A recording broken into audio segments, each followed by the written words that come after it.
Former IBF super featherweight champion Joe Cordina is looking forward to returning to the ring after his defeat against Anthony Cacace. He wanted a rematch, but is uncertain what's next, as Cacace is going to face Josh Warrington. Let's talk about Joe Cordina and what may be next for him.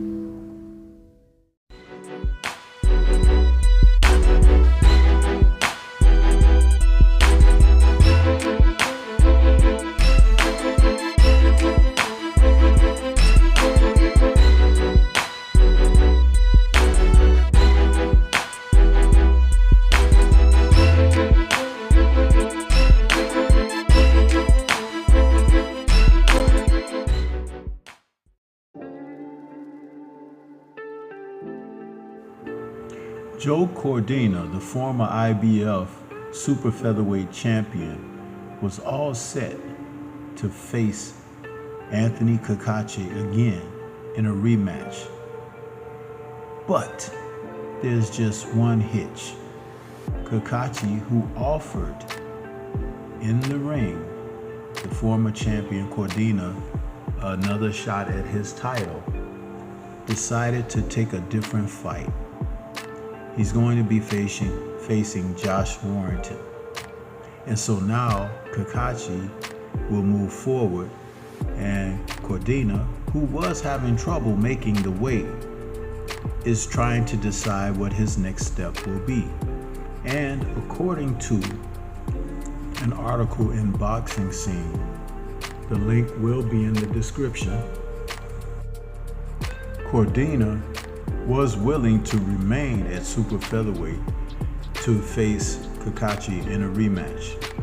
The article goes on to state that the Welshman sacrificed his IBF title when he was unexpectedly stopped in 8 rounds on the undercard of the undisputed heavyweight title fight between Alexander Usyk and Tyson Fury back in May. Perhaps inevitably, the occasion of his first defeat remains a source of significant frustration, and it largely does so because of the reason he continues to believe that he lost. Cordina, who's 32, was knocked down in the 3rd round after being punched on the break by Cacace, and under the supervision of referee Bob Williams thereafter struggled throughout the course of an increasingly one-sided fight.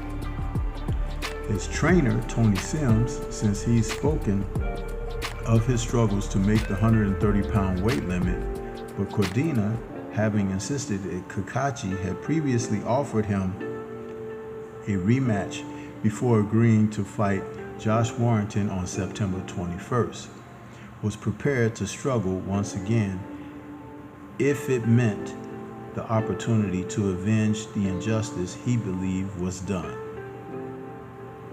He is instead preparing to return at lightweight before the conclusion of 2024.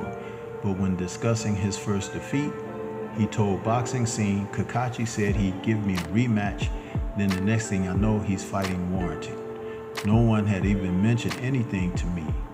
That's the only fight that I would have stayed at 130 pounds for, to try to make that fight. The rest of the article you can read when you check out the Boxing Scene article in the description box. However, my thoughts are this. Cordina took Cacace lightly. This was a fight where he had gone in after a couple of successful title defenses, and he did not think much of Anthony Cacace, who is a pretty decent boxer, but was never noted for punching power. He seized the opportunity to surprise Cordina, again, who was taking him light, and he took advantage. With only 7 KOs going in, I believe, Cordina became the 8th, but he took the opportunity to definitely pounce on Joe Cordina. And the thing about it was Cacace was boxing very well during the fight. He was putting Cordina on the back foot. Cordina was looking to load up and explode with power punches. but that left him vulnerable. Even in the clinch situation where he was struck, yes, a point could have been deducted. Yes, not necessarily a disqualification, but I still believe on that evening, Cacace was bringing something special, and Cordina wasn't ready for that. He wasn't looking at this man as a threat, and it can happen in championship title defenses quite often. It's one of the reasons that I like to refer to men who hold belts as titleists and not necessarily champions until they've had a reign of a championship run. Not one or two defenses, but you've been in there and you've secured the title for several years and several title defenses. But Cacace is now going to move on and face Josh Warrington. He may, if successful, look at Cordina after that.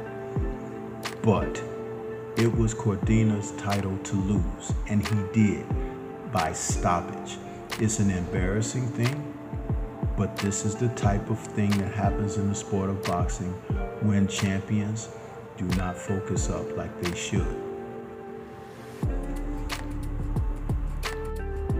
Cacace has earned the right to go forward and to try to earn some money. Many people didn't think very much of him when he was doing his thing prior to meeting Cordina in the ring. And so now he is a world champion with not one but two titles in his possession.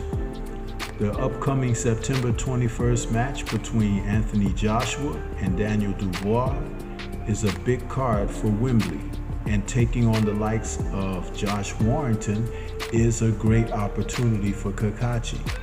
Warrington has had his issues, and you never know.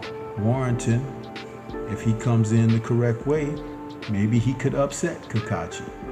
But it would definitely be the type of bout that gives eyes on Anthony Cacace and gives him an opportunity to make and state his claim in the sport of boxing in the super featherweight division. This is why it is important for fighters to have a greater grip on what they're doing. So with that being said, Joe Cordina can move up to lightweight and see what's there for him. But what do you think? This is Stormy B-Man. Shout out to the mighty LDBC and Liberated Perspective, a third eye view of the world. For more content such as this, please like, comment, subscribe, and share. Let me know what you think should be next for both men going forward in 2024. Peace to everyone out there, and everyone please remain safe.